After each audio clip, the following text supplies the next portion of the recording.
Da farko dai ga kanun labaran. Za ku ji cewa Rabi'u Musa Kwankwaso yana yunƙurin komawa jam'iyyar APC.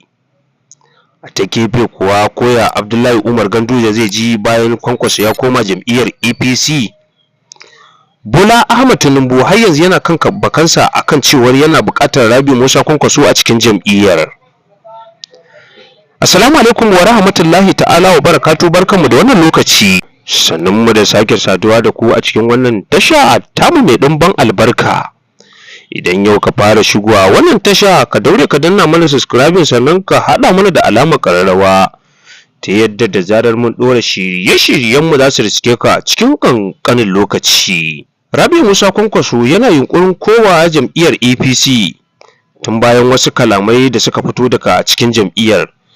Yake furtawa da bakinsa cewar shi ba caye ba zai koma jam'iyyar APC ba, kuma koma jam'iyyar APC za ta ƙara taimakawa ainihin siyasar jihar Kano. Sai dai akwai ƙalubale a cikin tafiyar, domin wasu abubuwa da ke faruwa a ciki, wasu bargurbi da idan tafiyar da su ne za a iya samun tseko a cikin tafiyar. Hakan ya faru ne bayan wasu tattaunawa da aka yi da shi a ainihin kafafen sada zumunta, wato X, ana nufin Twitter kenan. Wato da aka yi wata tattaunawa da aka wallafa a wannan shafi, cewar a wani da yake furta cewar Rabi'u Musa Kwankwaso yana ƙoƙarin komawa ainihin jam'iyya ta APC. To amma a hakan me kuke gani? Tsokaci ya fito a kafafen sada zumunta bisa furta wannan kalami da wannan bawan Allah ya yi. Ko me Rabi'u Musa Kwankwaso ya ce akan shiga jam'iyyar APC, duk da ainihin an san ba sa ga maciji tsakanin Abdullahi Umar Ganduje da shi. Kuma Bola Ahmed Tinubu ya sha alwashin in har Rabi'u Musa Kwankwaso yana cikin tafiyarsa, to ba abin da zai kawo ya rasa ainihin kujerar Najeriya. Duk da halin bala'in da ake ciki musamman ma a arewacin Najeriya, gwamnonin arewacin Najeriya har yanzu suna goyon bayan Bola Ahmed Tinubu a kan wannan karagar mulki tasa, bayan da ainihin aka shiga ƙalubale na rashin tsaro a faɗin arewacin Najeriya. Amma a hakan suke cewa ai ya cika abin da ya zo yi, kuma Najeriya, kuma musamman ma arewacin Najeriya tana cikin tsaro, kamar yadda suka faɗa a kwanakin baya.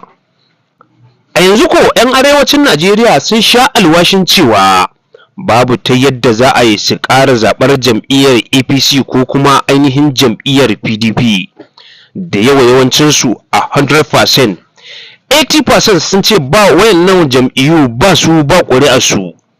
Hakan ya jawo cece-kuce a kafafen sada zumunta, bisa wasu da ainihin ake kusan farmakar rayuwarsu, ake musu tambayoyi ko kuma ake cewa za a ƙalubalance su akan wasu contact da suke yi, musamman ma TikTok da kuma shauran kafafen sada zumunta, wanda suke comedian akan irin yanayin saƙon da suke isarwa cikin al'umma, musamman ma na arewacin Najeriya. Hakan ba ta tsaya ba, ko shin ya ainihin Abdullahi Umar Ganduje zai ji idan Rabi'u Musa Kwankwaso ya da jam'iyyar APC? Zai fita ya barta ne ko kuma za a ci gaba da tafiya da shi? A yanzu ba mu sani ba.